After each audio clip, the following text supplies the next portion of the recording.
smart ဆိုတာဒီလိုပုံမျိုးကိုပြောတာလားကဲတန်းနေပြောနွေရာသီတောက်ကိုနေစာလေးထွက်လာပြီ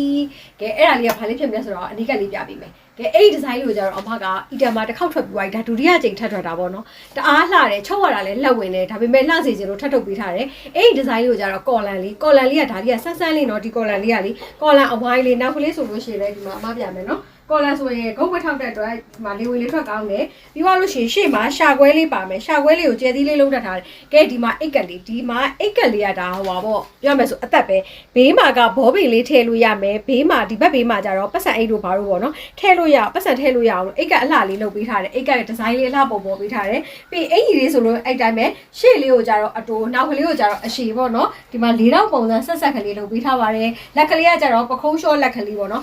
ဝါးတဲ့သူတွေလေပကုံးရှော့ဝစ်ပကုံးရှော့လက်ကိုဝစ်လို့လေလက်မောင်းကြီးမယ်လို့မထင်နဲ့နော်လုံးဝအဲ့လိုမဖြစ်ဘူးဘာလို့ဆိုဝစ်လိုက်လို့ရှိရင်လှတယ်ပေါ့ပေါ့ပလေးလည်းရှိတယ်ကဲဘောင်းမီလေးကိုဆက်ပြောပေးမယ်ဘောင်းမီလေးကကျတော့တေချိုးပတ်ချလဲသုံးပေးထားတယ်အမပြီးအိတ်ကလေးနဲ့ဟပ်ပါမယ်စတိုင်ပန်လေးပေါ့နော်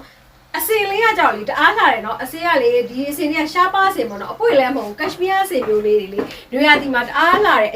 အယောင်လိုင်းလေးက9ယောက်လိုက်ပါမယ်အယောင်လိုင်း9ယောက်လိုက်လို့အမကအနီးကဆက်ပြပေးမယ်စိုက်လေးကတော့2စိုက်ထွက်ထားတယ်4နှစ်နဲ့လေးဆိုပြီးထွက်ထားတယ်အယောင်လိုင်းလေးကိုလည်းဆက်ပြီးတော့ပြပေးဒါလေးကကျတော့ဇီးညိုရောင်လေးပေါ့နော်အယောင်လေးကအမမခေါ်တက်လို့ဒါလေးကအယောင်ဆန်းလေးတီလာတအားလာတယ်နော်ကဲဒါလေးကကျတော့အပြာရောင်လေးပေါ့နော်နေပြီးပြ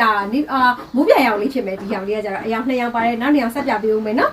ကဲဒါလေးကကျတော့ခရဲရောင်လေးပါကဲဒါလေးကကျတော့ဗတောက်6ရောင်လေးတက်ရောင်ပါမယ်ပြီးရင်နောက်ဆုံးရောင်လေးကကျတော့အမောက်ဝတ်ထားတဲ့ရောင်ကတ်စတန်ရောင်လေးပေါ့နော်အရောင်လိုင်းလေးတွေရောဒီဇိုင်းလေးတွေရောအရန်လှတဲ့အတွက်ကြောင့်မို့လို့၎င်းဝယ်ယူမယ်ဆိုလို့ရှိရင် by phone number 0943128857ကိုလက်ကဆက်သွယ်မှယူနိုင်ပါတယ်ကျေးဇူးတင်ပါတယ်ချက်ပေါက်တဲ့အားလုံးဇီးအောင်ကောင်းကြပါစေရှင်